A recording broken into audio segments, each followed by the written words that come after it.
So summer is on the way finally. It's time to start thinking about convertibles. One of them that comes to mind is the Mazda Miata, obviously one of my famous ones of all time. People have tried to compete against it, and for some reason it's hard to. And they have just keep working on it and polishing it. But one of the cars that really came close to being just as good, if not better, is the S2000. Now, you could go with a BMW Z4, Audi TT, or a Pontiac Solstice, or Saturn Sky Redline. There's many different options they've made over the years. But the S2000 has that classic VTEC design.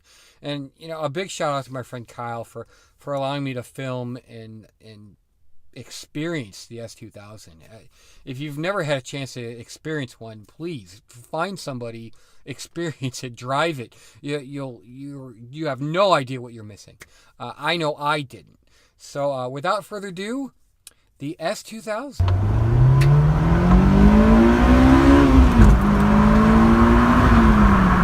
So launched in April of 1999, the S2000, in typical Japanese fashion, was creatively named after its engine displacement of just 2 liters, reminiscent to the classic Honda Roadsters of the 1960s.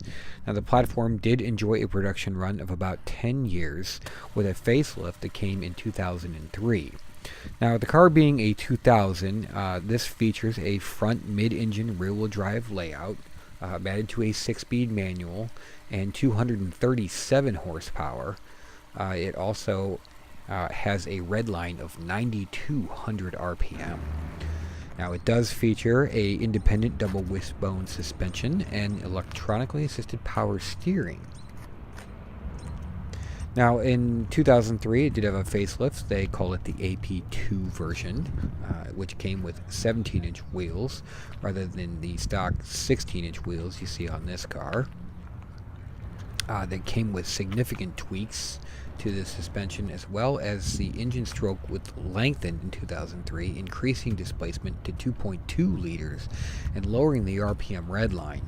And the 6-speed manual actually got shorter gear ratios through the first 5 gears. So as we make our way to the interior, you're greeted with soft touch on the door panel, as well as soft touch on the armrest. You have this real nice sill plate on either side with the S2000 logo. A very supportive seat. This one's seen a little bit better days, even for a low mileage car. You have soft touch on the dash, as well as your front airbags. This car does not have side impact airbags. It's before its time. You have your 6-speed down the center with your emergency brake, your roof control, and your hazard switch, along with a single cup holder. Now, you do not have a glove box, so you have this center storage, and you have an upper tier.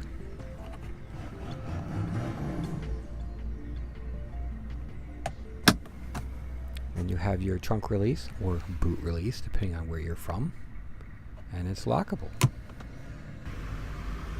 Now, you have this state-of-the-art radio from the late 1990s with its CD player. If you're under 30, it's worthless to you, with some vents that are kind of hidden.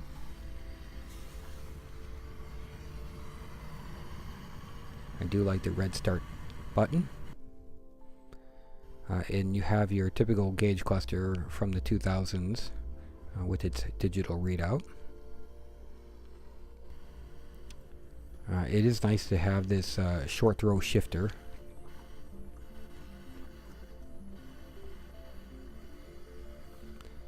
As you make your way to the trunk, you have your spare kind of tucked up there for better weight distribution, and your tools and jack, and enough room for your golf clubs.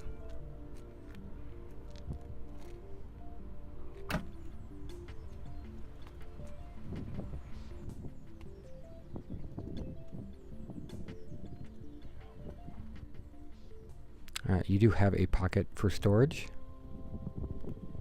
and a nice S2000 floor mats.